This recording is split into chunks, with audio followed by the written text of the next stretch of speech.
Welcome to the special show of News Karnataka, Womenia, the Woman of Impact. Hi, this is Ananya Hegde. Today we have with us CS Sonali Mallya, who is a practicing company secretary and also the first woman chairperson of ICSI Mangalore chapter. Welcome to the show, ma'am. Thank you. Ma'am, to start off with, how excited was your childhood? Could you please tell us? Quite excited, but boring as well because we didn't have mobile phones then. Back then. Correct. And but today, when I see back, I feel my childhood was better than my kids because we had more on the field experience.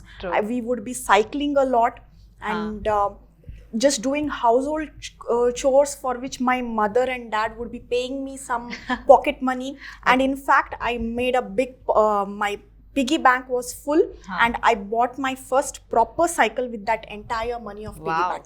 Great. So that was very exciting, gardening, watering the plants. It was just normal.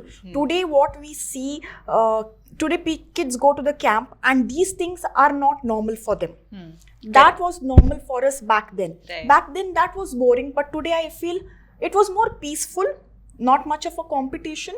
Cycling was one of the major things that I have been doing as a child because my house was little interior and the market was probably 1 kilometer. Okay. And I would wait for my parents to ask me to go get something from the market. I would cycle all alone and go get. Probably I started it off in 4th standard. Oh, great. Yeah, that was quite, I was young by then. Right. I was young at that particular point of time and that was very exciting for me. Correct. I think cycling or whatever, the exercises, there was fun also, there was some, fitness activities also to the body. And I would be cycling alone, I would meet new people. I was always excited about meeting new people and making new friends. Wow, great. I've been like that even now.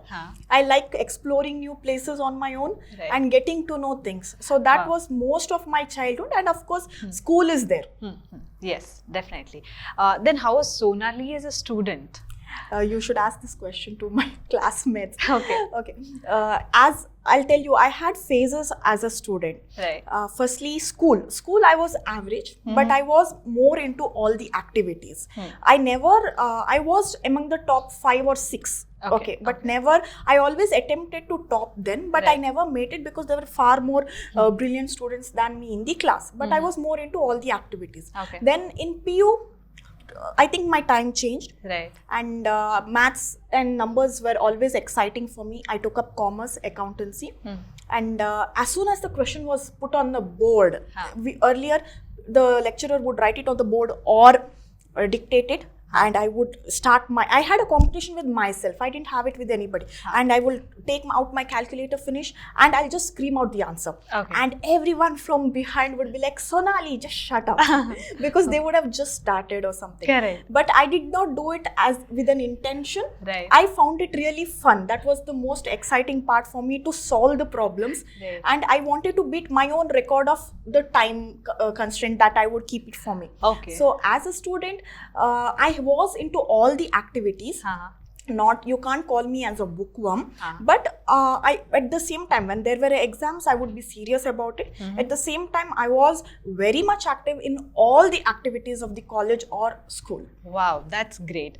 Maybe you mentioned about your screaming out of answers. Maybe that's where your interest towards maths and that's the, I think that's how you got some happiness. Maybe right. That was I had a adrenaline rush of screaming out the answers, you can say. Okay, right. Okay, this active student gets into the practice of company secretary. How did it all happen? Because usually there's a saying that it is very difficult to clear those exams of be it CA or CS. So please tell us. So it's a long story. Long story, cut it short. I have done my MBA from St. Joseph's, Bangalore. Okay. I wanted to do MBA mainly because I wanted to go out of Bangalore, live in hostel, have that hostel experience because I always was at home, grounded with parents and everything. I wanted to explore new place.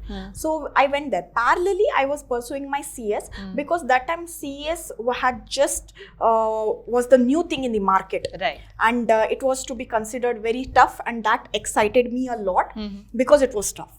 And so I went to Bangalore, and I had my final stage pending at that point of time. Alright. I tried to give it alongside my MBA exams, but MBA being a trimester, it was very challenging. And I was not able to clear in the first attempt. That was my first time ever I failed in an exam. Okay. And that was very disappointing. That was very depressing. More than disappointing, it was depressing. And that's when I understood the challenge of the exam. Okay. I did not lose hope. I had some mentors and friends who persuaded me to give one more attempt and made me understand that this is how this course is. Okay. There's no value if you clear the first time. Okay, there is a different value, but yes, of course, it is the fact of this particular examination. Okay. And then MBA happened, everything done. And as soon as you are done with your master's MBA, the first question people ask you is, what's your package? And I was one of the last ones from my batch, despite having a good score, to get placed. Okay. Very shocking it was for my own lecturers, because I would do all my interviews or rounds very well. I aced all of them, yet I was not finding that particular job. And finally, again, that was a very depressing point for me, because everyone else from my batch were getting placed, irrespective of the scores. Right. And I was not getting, because people were expecting me to be one of the first ones to get that highest package and everything. That's how it is, right? Then one of my professor referred me to one vacancy, and it was a nice profile, and I finally made it. Okay. So I was working in Bangalore in an MNC, nice location, nice job, for about 6 to 7 months. Okay. And you know how it is working in Bangalore. And suddenly I was working, and one day it was past 9. And usually 9 o'clock we have this family call, and my mom, dad were like, "You're still in office?" I'm like, "Yeah, I'm still in office." That was, imagine, this was probably 12 years back. Okay. And they still, we are still not okay about working in office beyond 9 p.m. Today it's a normal thing. Right. If you go back home early, they'll ask, have they fired you? But earlier it was not like that. Right. So they said, all done, enough is enough, come back to Mangalore. Okay. So I left, and even I wasn't that happy with what I was doing, because I realized my SWOT, my strength, weakness. I realized what I want to do. It's always when you do something wrong, then you realize that, okay, I should not have done that. Correct. Then I came back to Mangalore, cleared my papers. I got married, and both husband and me, he had already began his practice, and finally I joined him. Okay. So that's how we started. Alright. We can say co-founded more or less, yeah, but then I was working, but I had not qualified by then. So it took me a year and a half to completely get done, and that's how I entered practice. Wow, ma'am, that's a great story to be true. And now tell me, because CS, as I told you initially, it is, we have heard that it is difficult to clear, a lot of things for that matter. How does a day of a CS look like? Okay, day of a, I'll put it like this, day of a CS mother look like. Now that I'm a mother. Yeah. Earlier it was only about office. Okay. Just when we got married and we were working, both of us, it was only about work. Okay. But now we have multiple things. Correct. So we passed that. It's like we have many hurdles to cross before I enter my office. So day of office, as a CS looks like more about mails, calls, responding to all my clients, deadlines. So it is more of always a marathon. I'm in a marathon all the time. Okay. Okay, so I'm sure, I can understand you. You are giving me that vibe of you being very active mom and very active CS, even, at the office. All right, ma'am, there is a stereotypic, what can I say, a mindset maybe, a lady CS or a female CS. There is a different way of looking at her in the society for that matter. So can you please tell us, how do you feel, or what is it exactly? It is nobody's fault, first thing. That's because we have been living in a patriarchal society for ages together now, where earlier women would not venture out into these kind of fields. Correct. Today your show is a proof that how many women entrepreneurs are there. Yes. People are opening up their mind. But I'll tell you, to answer your question, I can answer it in one line. They'll always double check with another male CS. Okay. Whatever I say. Okay. And also another thing is, it's a fact of the universe that males and females have a different brain wiring. The way we look at it and the way they look at it, there is always a difference. Correct. And a solution to a problem will always be different if a male CS gives or a female CS gives.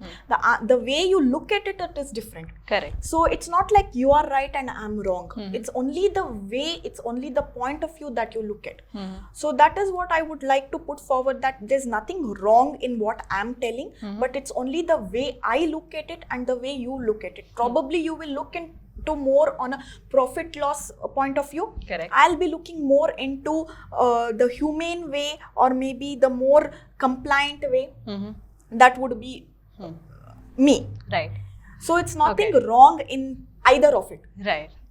Then, ma'am, how do you, push a girl to get into this particular profile, job profile, or company secretary, practicing company secretary? We have about more than 10,000 students, not 10,000, more than 5,000 students across Mangaluru, Shimoga and Udupi. Okay. So Mangaluru chapter has 3 districts under it.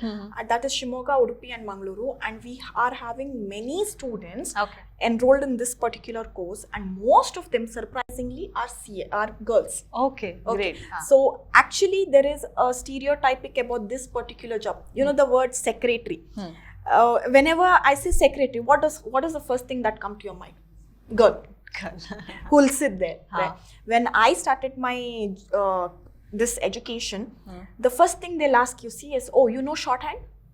Shorthand, that was the first thing that they'll ask me. I'm like, no.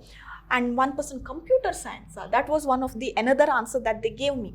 So to people, this particular course is very famous among girls, mainly because they are considering this as not very challenging, and they mistake the entire role of a company secretary to a normal personal secretary. Got it. But we have been doing a lot of career awareness programs, and people are understanding the role of a CS in a company.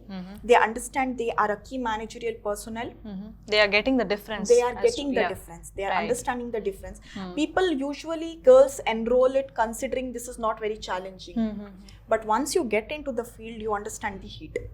But definitely, irrespective of the gender, this particular course is open to everyone, and this particular career is flourishing, and it's the big thing right now. Ma'am, you also mentioned about, you have a very busy day, right? How do you manage your family time, because you also have kids?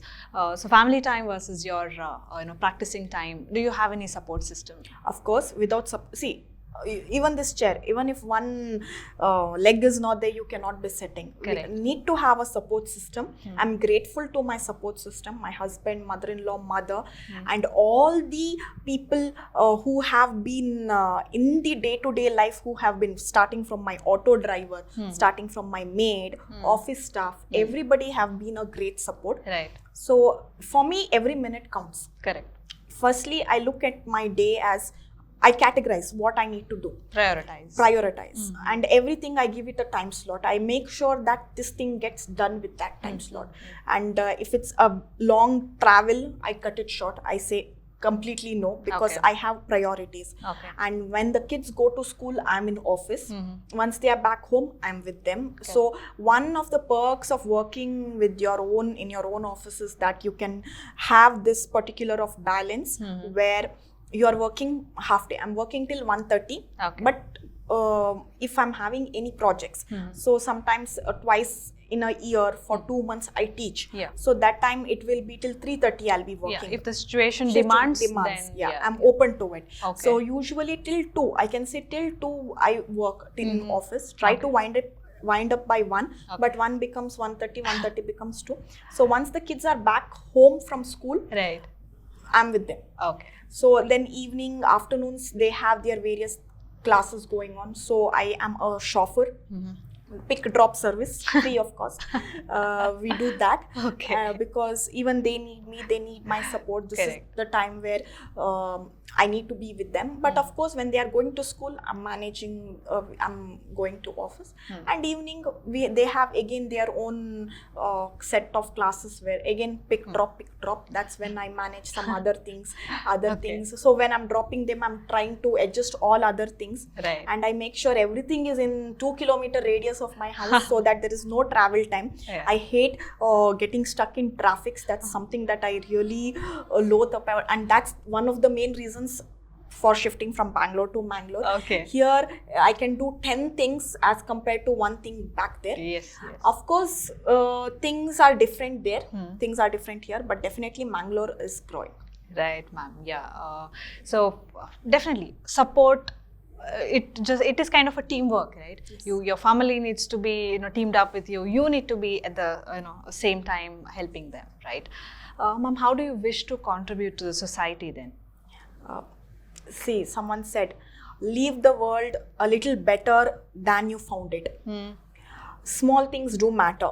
Right. I don't have to push a big stone to get noticed. Yes. And few things go unnoticed. That is often kindness.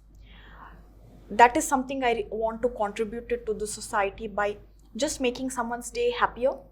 You can compliment someone, you can thank someone, Right. you can make someone happy, you can Right. make someone smile. Right. That's the biggest thing you can actually, because these things matter individually, personally.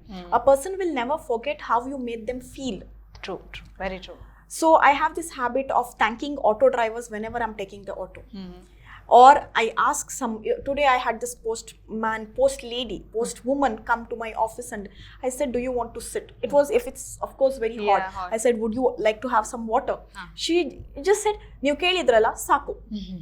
So Right. these are the small things. Right. If we have everyone acknowledges someone's help, they are, of course, they are getting paid, yes, but definitely it makes Humanity. Yeah. the human way of looking at people. You don't have to be contributing in terms of monetary things.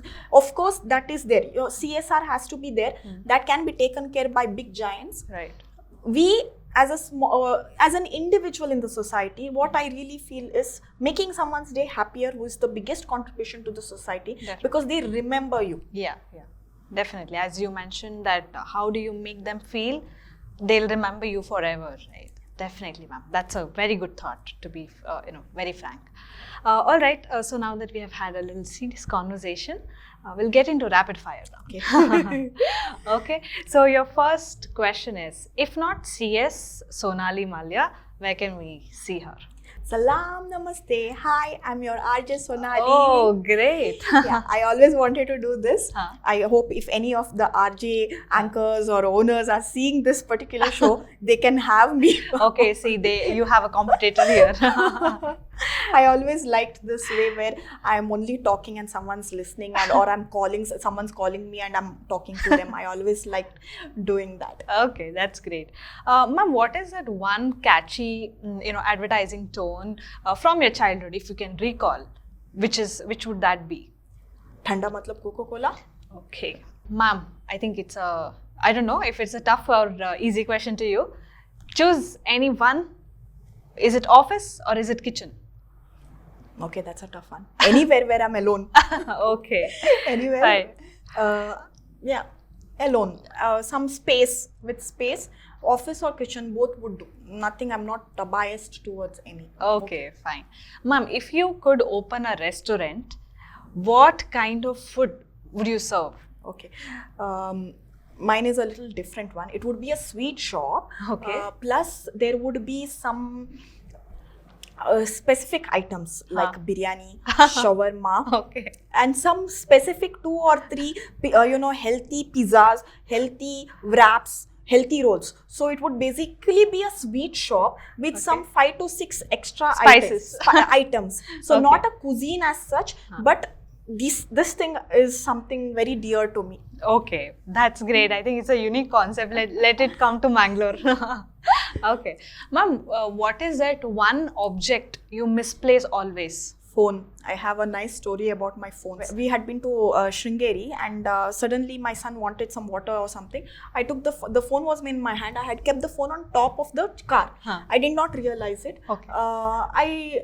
It's not once daily at home. I'll ask my husband to give my phone a call because I don't remember where I've kept it. So the same thing happened, and I heard this phone ring in the car.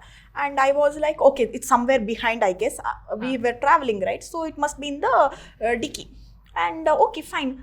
We reached our hotel, and I'm trying to call. Now it's not ringing. We cannot hear the call. And some other lady has picked the phone and she's like, we reached Baleannur and it is in Sringeri. It's fallen somewhere. Okay. I'm like, how did it fall? And luckily she agreed to return. And we had a friend of ours whom I'm really thankful to, who got it back from there, kept it with him, and next day we got it back to us. Okay, there's a long story with the phones there. And the phone is something that I always misplace, and that's it. Yeah, you keep on searching for it. Okay. Ma'am, if you were to regret on any one thing on this earth because of you are spending money on it, what would be that? Yeah, should be food and clothes, or on my credit card, which my husband will completely agree on. Okay. They are the two. And of course, I regret installing Google Pay. Okay. I regret installing Google Pay because everywhere it's you like something, scan it, done. You don't even have to carry cash. Earlier you would be like, oh, you didn't have money, then it would get postponed. Yeah. Today you don't even have that option, and that's why that Google Pay account you should keep low balance in Google Pay. Okay, that's a nice advice to everyone here. All right. Ma'am, what do you think is the meaning of life is? Meaning of life.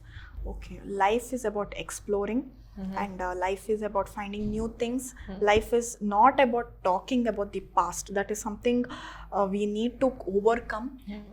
Regretting about whatever happened, or living in the past, what I'll call it. We just need to move on. It's a new day every day. Of course, things cannot be changed what happened in the past. Right. Nobody can. Probably we can just learn and move on. There's no point talking about what happened. Got it. Life is more about it. Life is about travel. Life is about exploring. Life is about learning. Life is about meeting people. Wow, that's great. Ma'am, if you were to write a book, okay, on what content would you write it? It would be an abstract content. Okay. Every page would be a new story. Okay. It wouldn't be something from my end, something from what I have thought, or something from what I have seen. Okay. It would be a mixed bag. Okay. Nothing fine. of a particular genre, nothing like a story. Probably it can be a philosophical or anything. Okay, it's a mixture. Mixture. Mean. Yeah, right. All right. Ma'am, what never fails you to make laugh? My husband's PJs. He cracks the amazing PJs. And the first time he'll tell, I wouldn't understand it. He'll have to break it and then tell. And then I'll laugh. And then we both will laugh second time. Okay. Ma'am, what scares you the most? Global warming. Okay. Because now you see, you move out of the studio, it's super hot. True. We face water issues. Yes. And I really fear the generation 10 years down the line. We would be seeing a real difficult situation. Yes, ma'am. I understand. Yeah. Ma'am, we are almost at the end of the show. So what would be one message that you want to pass on to the viewers of News Karnataka through this platform? Okay. So since the series is more about women entrepreneurs, I would like to stress more about women empowerment here. One important thing is we need to stop feeling guilty about taking care of ourselves. That's been the last thing on any list. Probably our generation, my generation, even you get included. Yes. We have been started thinking about ourselves. But if you see the older generation, they are last on the list. I mean, in terms of having food, for example, they'll see everyone else has had their food and they'll be eating last. Correct. No matter how hungry they are. Am I correct? Yes. We need to slowly change this. I don't want to pass this on to the next generation. only you cannot give someone when you are empty. Right. You need to be full, because consider these things are considered normal in our society. True. To not take care about ourselves. We must stop that. That's the first thing. Taking care of ourselves should be a priority, because only when you are in good mental health, mental and physical health, will you be able to take care of your family better. Yes, ma'am. That's one thing. Second thing, no matter what your status in your life is, we need to find a career of our own. True. If not working makes you happy, it is absolutely fine. That's your choice. But I have seen many cases in and around that has happened. Life is uncertain. Life can go for a toss anytime. God forbid it does not happen with anybody, but we need to be prepared for any crisis in future. True. No, and of course, the only thing I tell is, if you are studying, put that to use. You don't have to have a fancy designation for that. Right. You can start off small. You can do, and nothing is small. Please note that. Yes. Nothing is small. You can do anything. That's something that I want to, that's the second point I would like to share. And third point is, off record, I mean, you don't have to be, women empowerment doesn't mean pure feminism. It doesn't work always. Right. Few places you have to give up the ego of feminism. It does not work always in the right way. Right. So we need to understand, is this practical enough to go about? Is this fair enough to do? Because of course, I mentioned, our brains are wired differently. Correct. There are certain things which looks good in certain way. So we need to accept few things, and of course always stand up for ourselves. We cannot be letting anybody taking us for granted. Yes, ma'am. Thank you so much for joining us. Definitely, that was a great journey, I can say. Very energetic, super energetic mom you are, I can say. Okay. Thank you so much, ma'am. We wish you good luck for all your future endeavors. Thank you for inviting me over and having this pep talk. It really made my day. Thank you, ma'am. Thank you for watching. Catch me in the next episode of Womenia, the Woman of Impact. Until then, bye-bye.